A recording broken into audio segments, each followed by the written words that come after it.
Hello, everybody. Welcome to the Anti-Imperialist Scholars Collective podcast. Today is February 6th, Friday, February 6th, 2026. We have been on hiatus with our podcast for the last month or so, but we are trying to get back and rolling again.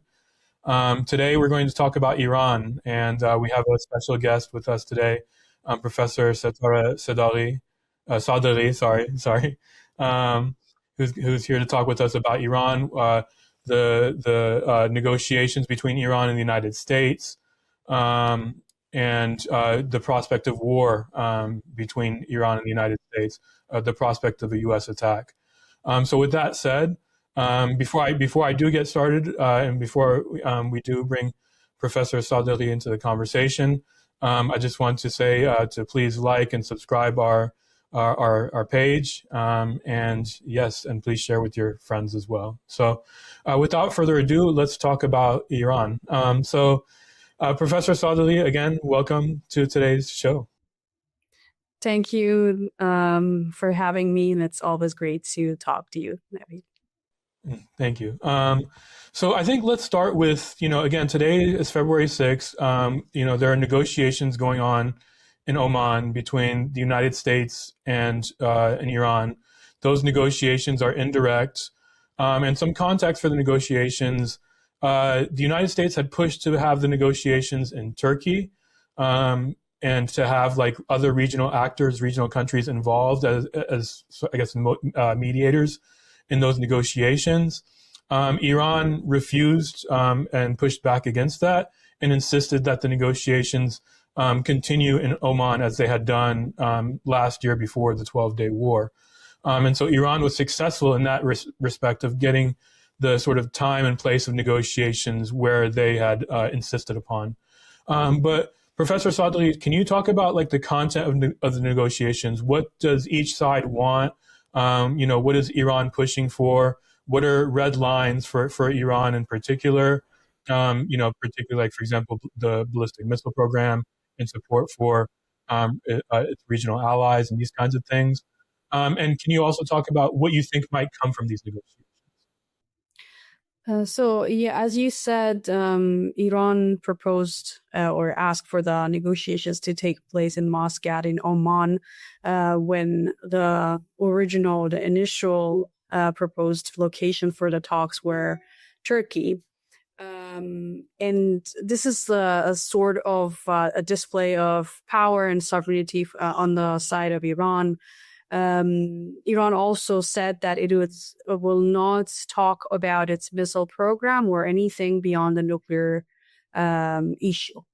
And that's what initially the U.S. part did not want to agree with, and at some point we also heard on the news that the talks have been canceled. First we heard that it was moved to Oman, then we heard that they were canceled, but then they were back on the agenda, and the two sides agreed to meet in Oman through the Omani intermediates. So far, I think it was a display of power on the side of Iran, because Iran decided where the talks happen and what will be on the agenda. Even though there have been some media play, as always, that we heard from different Western media sources that Iran is going to negotiate its ballistic missile program, but the Iranian officials made it clear that that is not on the agenda. They're not going to talk about it, and Iran's defense system is the red line, and it's not going to be compromised or negotiated. In terms of what we are going to see come out of these negotiations, I'm generally not very optimistic, and I think the Iranian nation also has learned that the previous time we were on the eve of the sixth round of talks, the indirect talks between the two parties in Oman, and that's when Israel, with the support of the United States, attacked Iran, and more than 1,000 innocent civilians were killed.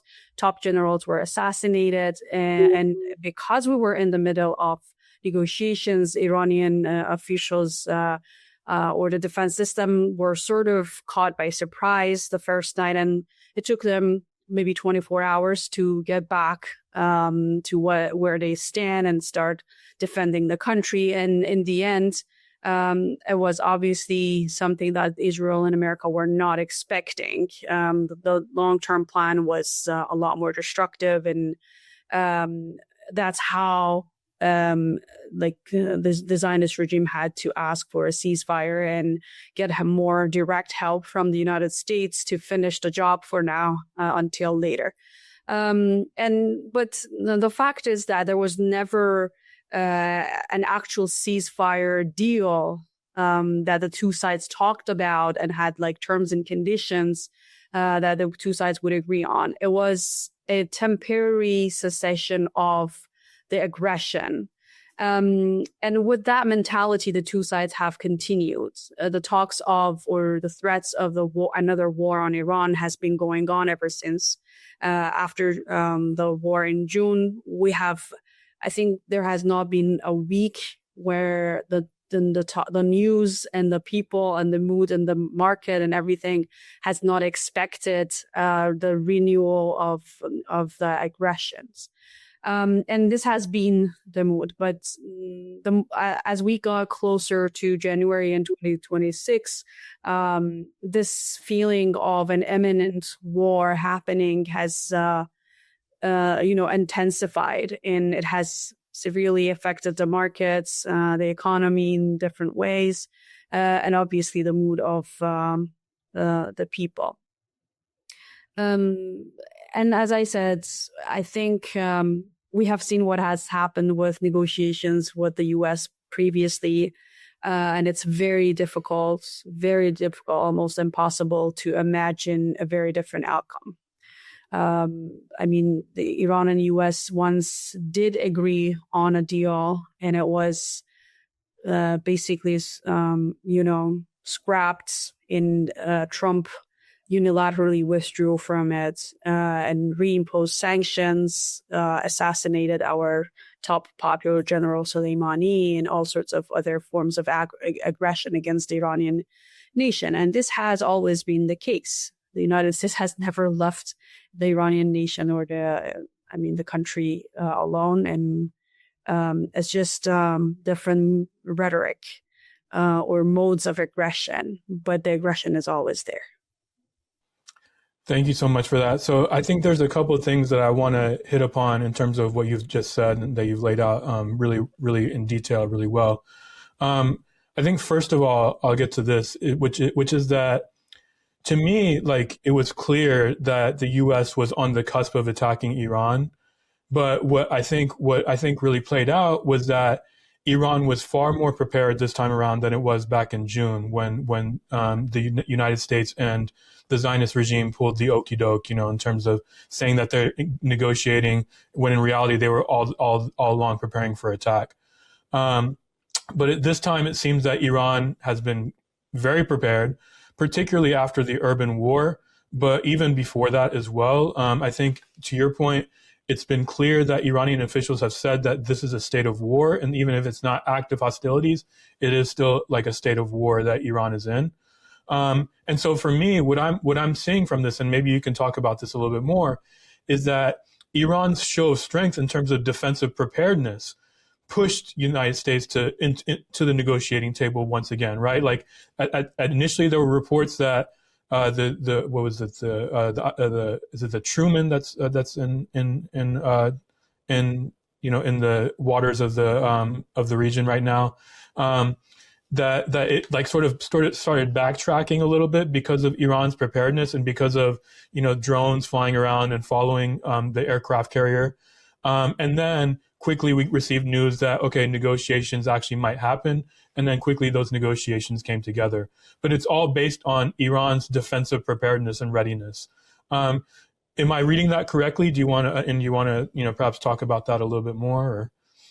That's correct. It's very clear that this time Iran has the upper hand, and it's basically the U.S. and the Zionist regime trying to buy time before Iran starts defending itself. Iran even has talked about how its strategy of defense has changed from defending or being defensive to being offensive, because a preemptive strike on behalf of Iran against the Zionist regime and U.S. bases in the region make a lot of sense in terms of how these bases and how Israel has previously and on various occasions used those bases to attack Iran, or have attacked Iran before. And the threats of attacking Iran has always been there. Trump and other U.S. officials have been threatening. So it's not something that Iran is imagining. It's an actual threat of war and a strike on the behalf of Iran against U.S. interests in the region or the Zionist regime itself. Is a defensive act. It's offensive on the war front, but it's in defense and preventing a war that would again target Iranian bases or Iranian cities. So in that sense, yes, I think Iran has shown that it has the upper hand. Iranian officials have said that they are fully prepared. They have had military drills together with Russia and China, but also an unveiling of more than 1,000 drones. And I think these are all the things that pushed the U.S. to move Abraham Lincoln's warship out of the region. And the threat of being targeted by Iran in defense is a real threat that the U.S. Officials have felt. And that is exactly why they were asking for another round of negotiations. It wasn't Iran asking about that. It was the U.S. And that's exactly why they have backed off from the initial demands that they were making. At some point, Iran said it's either, the U.S. was saying it's either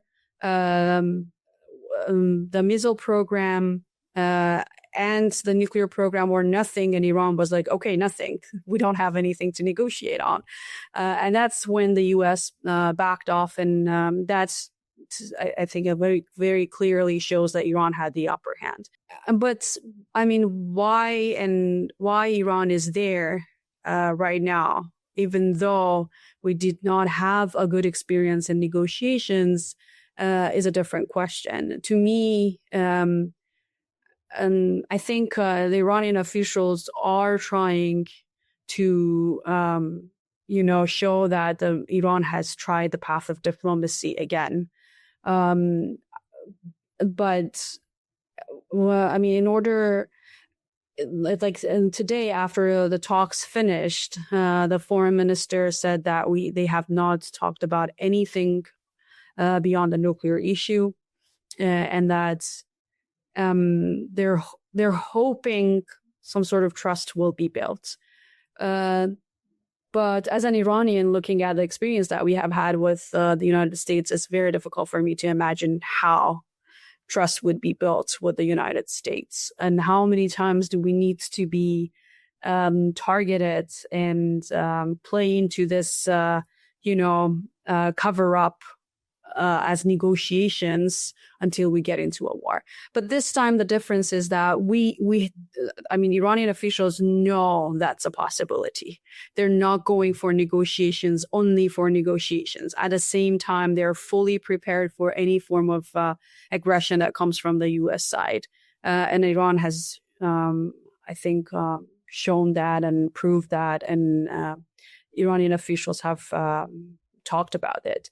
At this point, it's not about whether or not a war will happen. It's about when it will happen. Will it be again during the negotiations or after it, or the U.S. will try to buy more time to save Israel? These are all the questions that exist, but whether or not a war will happen, I think at this point, a lot of people have come to the conclusion that it will at some point happen. Yes, thank you, and I agree with that position. First of all, thank you for it's the Lincoln aircraft carrier, not the Truman. So thank you for correcting me on that. I think your point about why negotiations now, and the position from which Iran is approaching negotiations is very important, right? So the reality that I mean, there are several things, right? There are several things going on. For one, much of the U.S.'s military assets, particularly its naval assets, have been allocated to the Caribbean region and for its operation in Venezuela for the last several months, right? The other aspect of it is the reality and experience of the United States and the Zionist regime in the 12-Day War, which is that their air interceptors were largely depleted. And those interceptors are not cheap, for one, and for two, like they don't mass produce them, for example, on the scale of Iran mass producing its ballistic missiles or drones. And so the reality is that on sort of the military and battlefield terrain, Iran does have leverage that even perhaps it didn't have back in June, that it sort of that is now using for the prospect of negotiations, right? So quickly, the United States backed off with ballistic missiles, backed off with regional support, and these kinds of things. I even saw a report, I don't know if you saw this as well, that one of the demands that the United States is making is to stop shipping oil to China. And so all of these things that I'm seeing, to me, suggest that these are more psychological operations to put pressure on the Iranian government in ways that they cannot do so on the battlefield. And so Iran, I agree with you totally, is approaching these negotiations from a position of strength, and also with the realization that, you know, these negotiations probably are not going to work out, but coming at, like, you know, attempting the path of diplomacy is an absolute necessity to show to our own population and to show to the world that, you know, we tried and we engaged in good faith negotiations, just as, you know, the Iranians did back in June. And this is where they're coming at it. This is how they're responding to it. On the other hand, I think it seems that what you're suggesting, and if that is the case, I agree as well, is that the United States and the Zionist regime are basically trying to buy time to try to figure out when is the best time, when might Iran, you know, lower its defenses just a little bit to open the window to attack, right?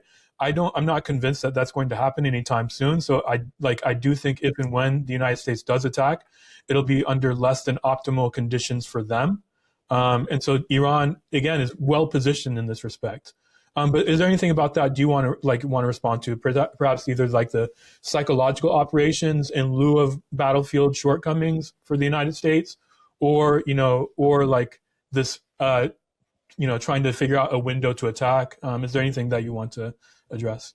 Exactly. I think the fact that Iranian officials or analysts have been saying that the war will eventually definitely happen, but it's not. And it's not about the time. It's not about whether it will happen or not. It's about the timing. Is more suggestive of showing to their own population, but also to the world and to the U.S. and Israel that they are fully prepared for that. But I also think, as you said, that the U.S. and the Zionist regime will think twice before attacking Iran this time, because Iran's preparedness and even the response that Iran gave back in June was beyond what they were expecting. And that's why the war basically finished in 12 days. And it could have gone much longer because the destruction on the Israeli side was something that they were not prepared for and were not expecting. And I think the U.S. and the Zionist regime, as you also mentioned, are waiting for any time when they feel Iran is not as prepared, and then they will attack. And at this point, what we're seeing from both the military exercise and the rhetoric of the Iranian officials, from the leader to political analysts and scholars, is that Iran is very ready. And the mentality is that there might be a war and we are ready for that. And as long as this readiness is there, I think the chances of an actual war are less. I would like to say I see what happened inside Iran during the first days of January, with the riots and the protests that were hijacked and then turned into riots. I think that was part of a war that they wanted to attack, to launch against Iran.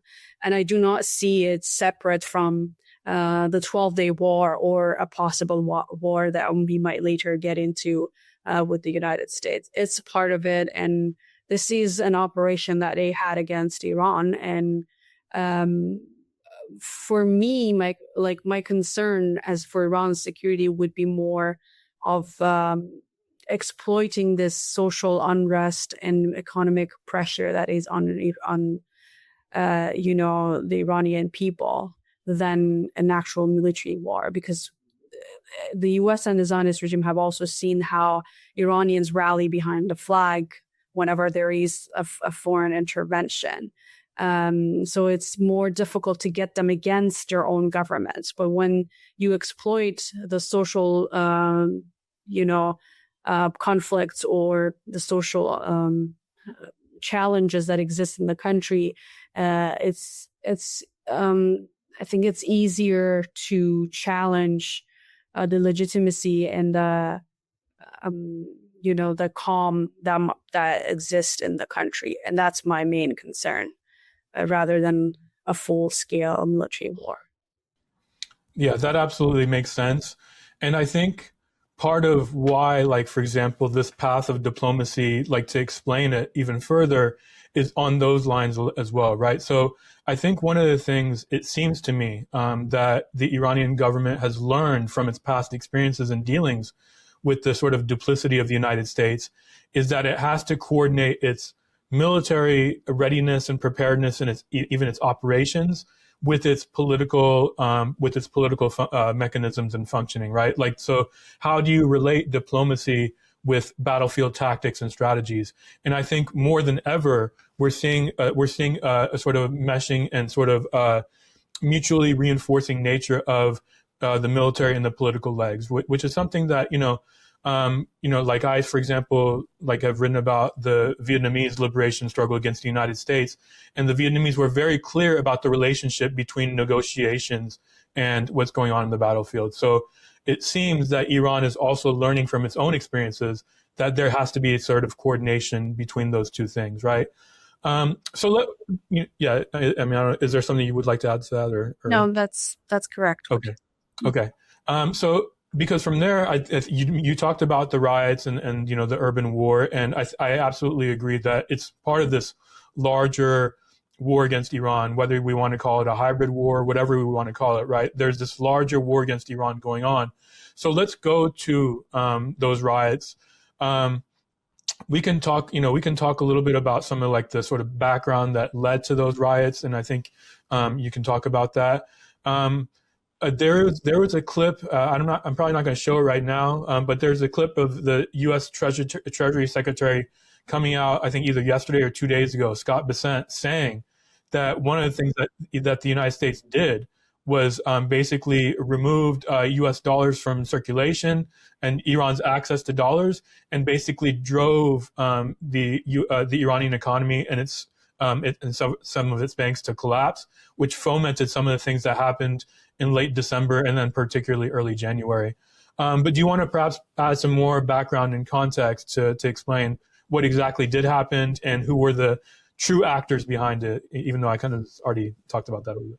Yeah, I mean, we have seen in several occasions, including also in the Davos summit, European and U.S. officials confessing and bragging about how the unilateral sanctions, which are totally illegal, and it's a form of financial terrorism against Iran, have worked in their terms. They have worked in the way that they have pressured the Iranian public and provoked them into wanting to revolt against their own government because, they're blaming their own government on the financial crisis that exists in the country, when in fact, a major part of the economic pressure that the Iranian nation is going through is a result of the sanctions.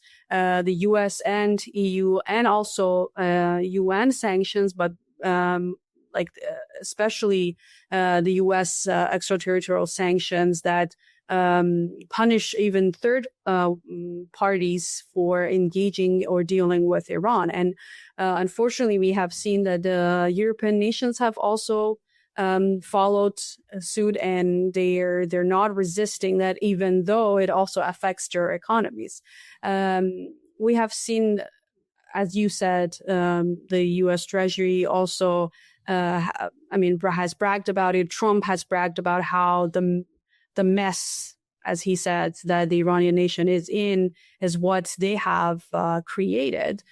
So I think it's very clear, and there is ample evidence that the U.S. has played a major role in creating the financial crisis in Iran, and then also hijacking the protests that were happening in response to the financial pressure that the people were going through, hijacking them and turning them to riots. Because what a lot of people or the Western audience might miss is that the January 8 and 9 riots were part of the protests that were going on in the country for more than 10 days, and they were very peaceful. The police officers and the security forces were protecting the protesters. In many cases, there were not even a need for their presence because it was, very organic. It was happening in the bazaars and the markets, and people were. And they were not. And they were not anti-government protests either, right? Like as you're pointing. Exactly, they had very clear economic demands. So shops, for example, went on strikes, and the slogans that they were using were making very clear demands, which were all, financial and economy related. But then there was an infiltration and hijacking of the protests, which turned them into very aggressive. You had armed elements among the people, stabbing, shooting, burning, not only security forces and police officers, but also random people. Like a lot of people that have been killed on those 2 days were just random passerbys, people who were going to the pharmacy, going to the gas station, and they were not even part of the protest at all. And they were just caught inside the riots, and then were even shot to death or stabbed, or their cars burned. And I think it was the first time in my lifetime that I had seen such violent. It was basically a killing spree that had started, and within 2 days, according to official numbers, more than 3,000 people had been killed, which is a very huge number. And it's very sad, like watching all those innocent lives being lost. But as I said, again, Pompeo, Mossad, and Western officials have bragged about having been involved on the ground during these riots, having supported the rioters, having even armed them. Even during the so-called Women, Life, Freedom protests that happened a few years ago, John Bolton, in an interview with, if I'm not mistaken, BBC Persian, bragged about how this time they have managed to deliver arms to the so-called protesters. So this is, and Pompeo has called for the U.S. has to arm these protesters, and that's the way to, for the protesters to be able to resist their government. When in fact, in which country in the world, like across the world, can you find armed attacks against police officers without getting people killed? Imagine, police officers, the ICE, the immigration police in the U.S. is killing people who are not armed, who are not even protesting, and are not engaged in any form of violent action, and they're killing them. And U.S. officials, even you see media celebrities justifying that, saying that that's what the police has to do. The number of the police officers and security forces that have been killed in Iran during these 2 days of riots shows you where they stand on how, because a lot of them were not even armed. They did not have the rights to shoot back at the protesters. These rioters were trying to take over police stations where there are guns and arms, and imagine random thugs taking control of police stations and then being armed, and what would happen in the society on the streets. So it was a rare scene of extreme violence, ISIS style, killing of ordinary citizens, of police officers. And I mean, for those of us who live in Iran, I think for a lot of us, because I mean, it's also a matter of how the propaganda works, and in many cases, it manages to brainwash the people. But when you are living the reality in the society, you see how at least you're not sure what exactly happened. Why would, for example, a 3-year-old girl be killed in the car, or an 8-year-old girl be killed, shot to death, or like some of these people were stabbed from behind from a very close distance, or were shot in the forehead from a very close distance. And so people have witnessed what has happened. And even though there was an attempt to, I mean, as always, to launch a massive propaganda in order to fabricate numbers, obviously for two main purposes. One, to justify an invasion of Iran, because when you pretend that, for example, with the numbers that started from 30,000 and by now have reached to 80,000, when you pretend that this number of people have been killed, then you prepare the public opinion for an invasion that would actually take the lives of many more of people, much higher numbers of people. And for the second purpose of fabricating these numbers is that, I mean, Israel has lost its, if there was any credibility or any support based on the playing the victim cards that Israel always does during the 2 years of the live stream genocide, which, by the way, is still going on. It was proven to the world that Israel is a genocidal entity and it's been killing and ethnic cleansing Palestinians. At this point, Israel has accepted, and the numbers, the official numbers, which are more than 70,000. And by the way, the estimations are far larger than those numbers, and it's a way to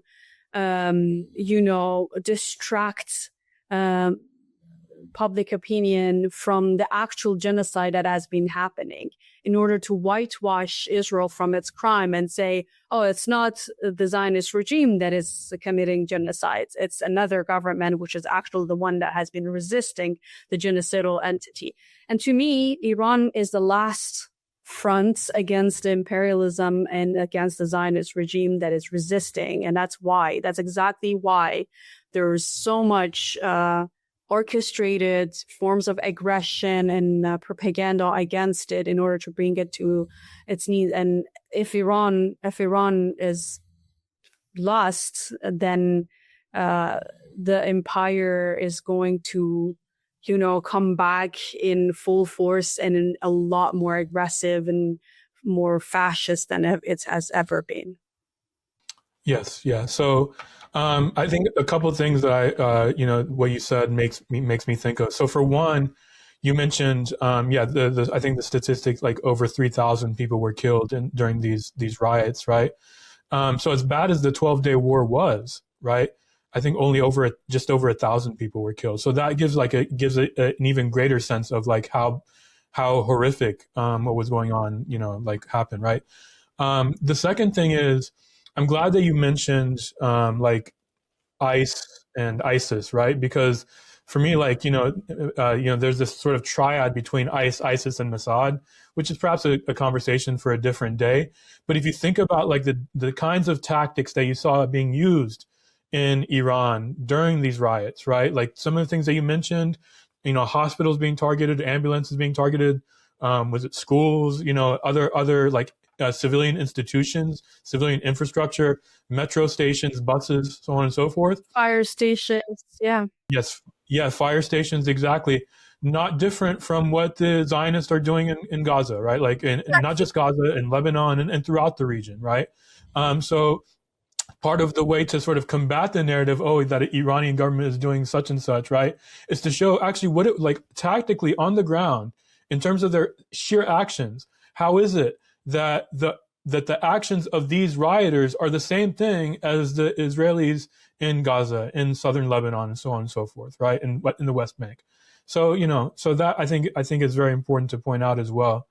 What I guess my next question is, right? So despite all this, Iran was able to defeat that sort of urban warfare, urban insurgency, whatever we want to call it, the urban riots, right?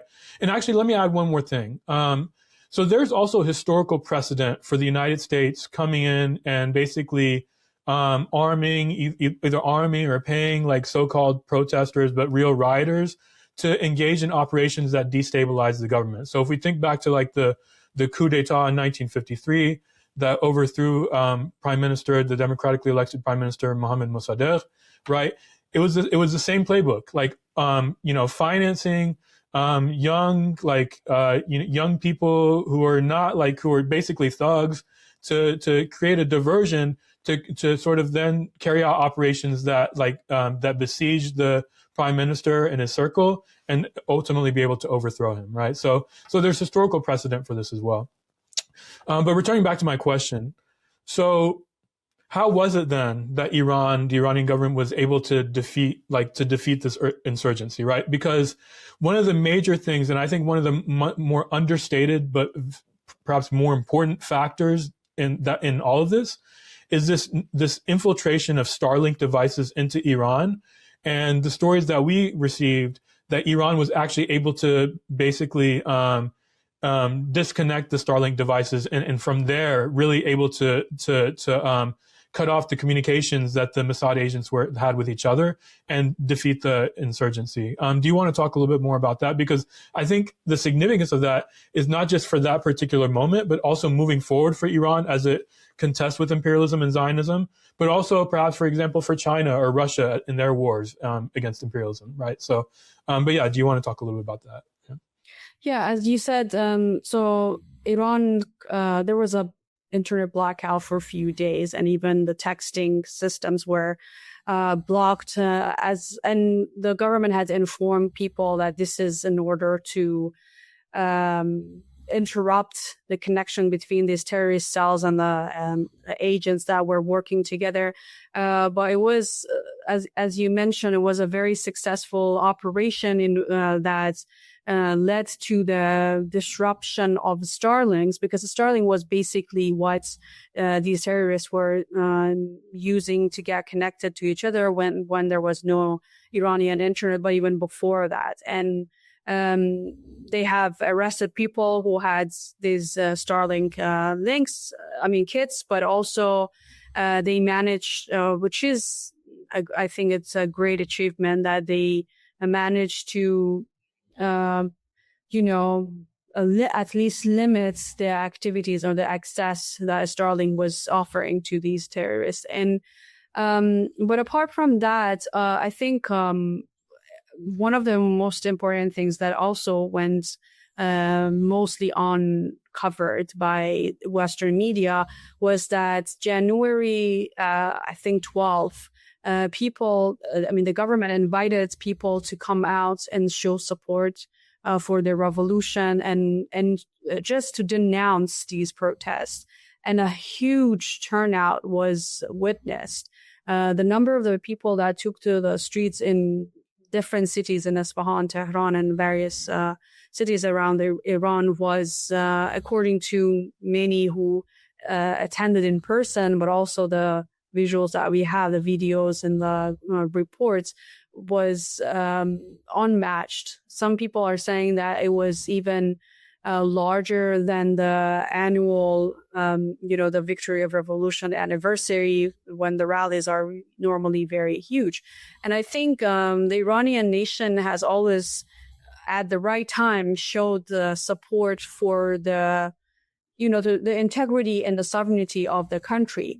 It does not mean that they are happy with the economic decisions that are being made, but they know that there is a difference between protesting economic grievances and getting, involved in violent riots that have nothing to do with the people's grievances.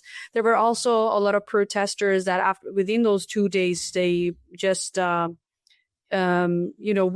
and they didn't want to be part of it, because when they went on the streets and saw the very violent actions by the so-called protesters, by the leaders of these riots, as well as the slogans that they were chanting. And it was very different from what they wanted. So they preferred to stay at home and leave the grievances for a better time.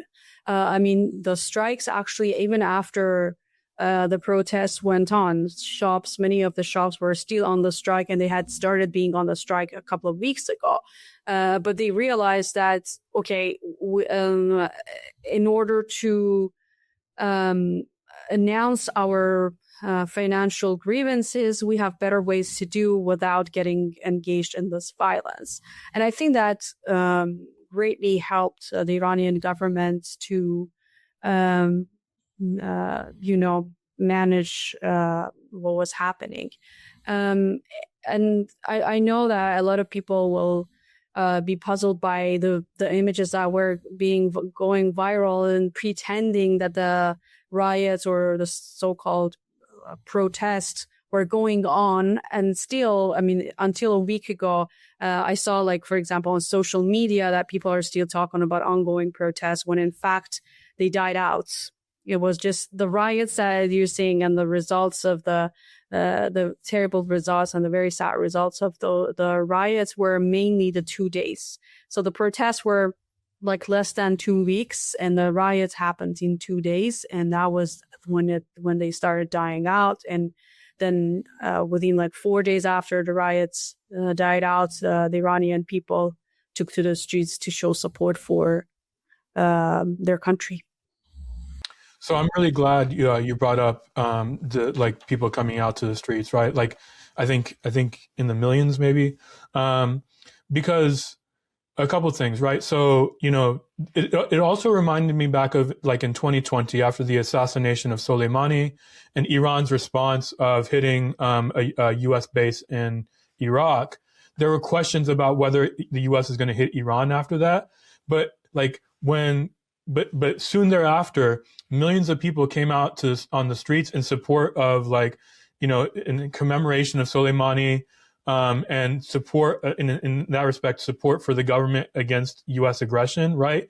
And quickly, the rhetoric of any sort of U.S. attack died out, right? And so I'm reminded of that in this particular instance as well, because there were reports, and I'm not sure how true these reports are, that the U.S. was actually about to attack Iran on January 14th, but pulled back, right?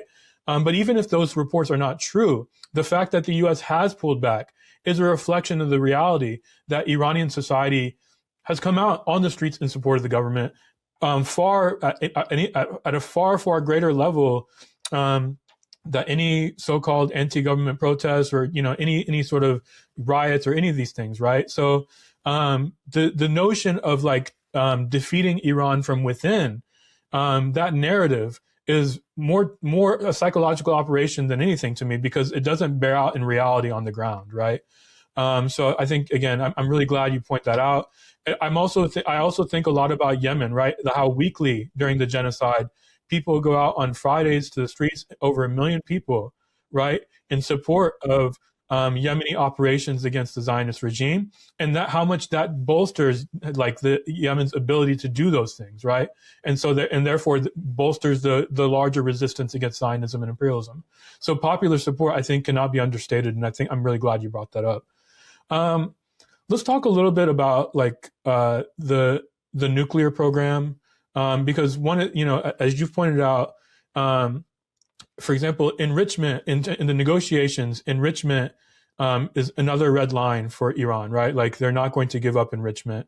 And there's a clear relationship to me between the nuclear program and the ballistic missile program, right? The ballistic missile program defends Iran's sovereignty, and the nuclear program, I think others have written about this, is a reflection and a manifestation of Iran's sovereignty, right?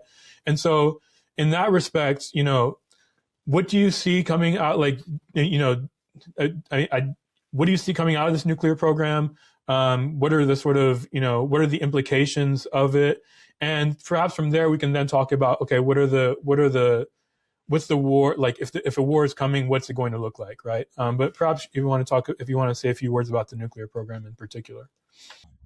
Yeah, to be honest, I don't really know what to expect coming out of these negotiations. It's very difficult for me to imagine anything positive coming out of it, or an agreement actually being reached between Iran and the U.S., because Iran has made it clear the red lines, and the U.S. has a history of never, negotiating with any country from an equal position. I think. If I'm not mistaken, Henry Kissinger's quotes that being the U.S. enemy is very dangerous, but being a U.S. ally is lethal, right? So that shows you that the U.S. does not have allies. It does not have equal partners. The U.S. either has enemies or slaves. And because Iran doesn't want to be a slave to the United States, submits to its demands, it has no option but to be the enemy of the United States. And the United States is not going to really give concessions to Iran unless they feel that is going to save Israel. That is something that the U.S. is willing to do, to give concessions to Iran in order to make sure that Iran would not severely threaten Israel in terms of what a possible war would be. So as you said, yeah. Mm-hmm. Yeah, sorry to interrupt you, because I think this is a very important point, right? Like, because, up until the U.S. was on the cusp of attacking, reports were saying that the Zionists were in fact saying that they're not ready to endure an Iranian attack against them, right? But now that the U.S. has supposedly backed off, now reports are saying that the Zionists might actually attack themselves, right? And so we don't necessarily, again, these are all psychological operations, so we don't know what's what. But I think what's clear, and I think it's very important about what you're pointing out, is that the Zionists were really hit hard during the 12-day war, and it doesn't seem like they're ready to be hit hard again. But on the other hand, the Iranians are saying that if the U.S. hits us, we're going to hit Israel. We see Israel as the main military base of the United States in the region, and so they're going to suffer from any attack that we endure from the United States, right? I guess, do you want to talk more about that, and specifically what I see as a vulnerability of Zionism, right? That perhaps that we have not seen before. Do you want to, I guess, talk about that a little bit? Exactly. I mean, even the United States, no other country has ever threatened the United States the way now Iran is, threatening in terms of as a response to the threats that it's receiving from the United States.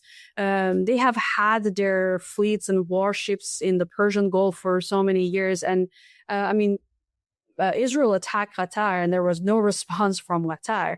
The military bases have been there, and no Persian Gulf country has ever, even just rhetorical, has said anything that would possibly, threaten U.S. interest or even be against U.S. interest. And Iran is the only country that dares do that, but also the U.S. knows very well that it has the capability to do that.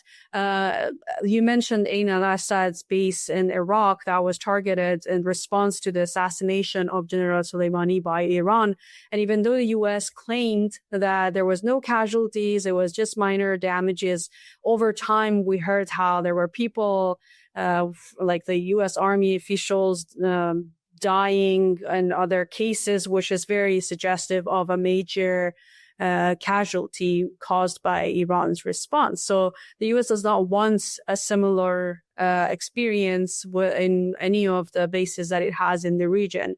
And as you mentioned, the difference between the Zionist regime and Iran, one of the many differences is that Iranians are from this land. They don't have any other place to go. They feel a strong belonging to this land, and they want to protect their country. And Iran is more than 70 times bigger than the occupied territories by Israel. So we saw during the 12-day war that the settlers were running away and trying to like go to Cyprus or other countries, many of them being dual citizens, and they have been promised a better life, and that's why they are there. So by the time or whenever they feel that missiles are coming their way, Israel or that those occupied lands are not going to be their first place or their home to stay in. And that's, I mean, the Zionist regimes being an occupation genocidal entity is the biggest threat against its own existence. And that is what the Iranian government and Iranian people can use in order to defend themselves and threaten Israel in case there is a war. And as to answer your question about if there is a war, how it would be, as Iran has mentioned, it would be a regional war. It's not going to be only between the Zionist regime and Iran, and then also the U.S. coming to save Israel. It will be an attack on any U.S. interests, including the Zionist regime and occupied lands, but also any military base that the U.S. has in this region, because once the U.S. and Israel attack, any base, a military base or a U.S. interest in the region will become a target, and that's the last thing I think the U.S. is looking for. So Iran, and I think that has become clear, as you said. They were very close to attacking Iran and they withdrew. That's something that the U.S. officials themselves are talking about. And the popular support on the streets that the Iranians showed was one major reason, but also Iran's readiness and making or announcing that it's fully prepared and it will take it to the entire region worked. And it was how Iran displayed power and protected its sovereignty. Thank you for that. Yeah, and I think again, like a couple of points that you made that are very important. One, like this Israeli settler entity, right? We can talk about military preparedness and battlefield asymmetry and all these things. The project cannot exist without the settlers, and if they're leaving because they're being attacked by Iran, and the air defenses of the United States and the entire West are not working to protect the Zionist entity on the occupied Palestinian territory, on occupied Palestinian land, right? The settlers have nowhere to go, either to their shelters, and that's not a life to want to live, or back to where they came from, right? And so that, as you said, to point out that the Iranian people, the Palestinian people, the Lebanese people, they are indigenous to the region, right? And so they're there to stay, and they're going to fight for their land, whatever it takes, right?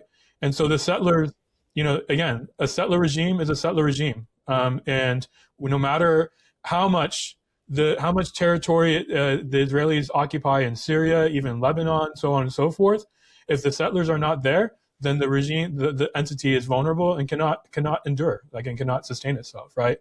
The second thing that I think is really important that you said is the fact that this would become a regional war, and that Iranian officials have said this, right? The other thing, too, is that U.S. officials have said, I mean, not just with respect to Iran, but like in their operations in the Caribbean, other parts of the world, as part of its sort of military doctrine, its national security strategy is to engage in quick wars, get in and get out, indicating that the U.S. is not prepared for a long war, right? On the other hand, Iranian officials are saying that we will make this a war of attrition. We will make this a protracted war. So if you do something against us, this is what we will do. And they're not just saying this against the United States directly, they're also saying this against the Israelis, right? They said this even going back to the 12-day war, that we are willing to fight a war of attrition that lasts for years if need be, because we are prepared to do so, right? And so to me, there's a clear understanding of like the strategic necessities to win a war against the Zionists and the imperialists. I don't know if there's something you want to add to that or... Totally correct. No, you said it very well. Okay, yeah. So I think with that said, is there, I guess, any last words before we wrap up, in terms of, perhaps, talking about the situation, like in terms of regionally, what that would look like, or just anything else? Is there any last words that you want to share? I think everything, every point that I wanted to make, I have made, but just to, because I know people probably have, for example, read Figaro's piece where it talks about how the army of bots have created this accounts and have created more than 800 million posts on behalf of the so-called Pahlavi opposition forces. And that's basically what's the Iranian, I think Islamic Republic has been very lucky with its opposition forces. They have been so, acting based on a fake army and the troll farms, but also stupidity and just being very detached from the realities on the ground and inside Iran, that it's very easy to denounce them. But I think it's very important for people to remember that a lot of the things that when we see on social media, for example, are not really reflective of the facts on the ground. And it's always, and for that reason, I really appreciate that you want to talk to someone who is based in Iran. I don't say that I necessarily represent because Iran is not a monolithic country and there are many different voices, but the fact that you wanted to include Iranian voices, I think is very important. And that's the agency that Iranians want to have and have always been deprived of because of the fake voices that have pretended to talk on behalf of Iranians. So thank you. Yes, the fake voices. Thank you so much for appearing on the show. And we would definitely like to have you again at any time to talk about whether Iran or any other subject that you want to talk about. So thank you again, Professor Sadeqi, Professor Setareh Sadeqi. Again, this is the Anti-Imperialist Scholars Collective podcast. Please do like, subscribe, and we will see you next time. Thank you again.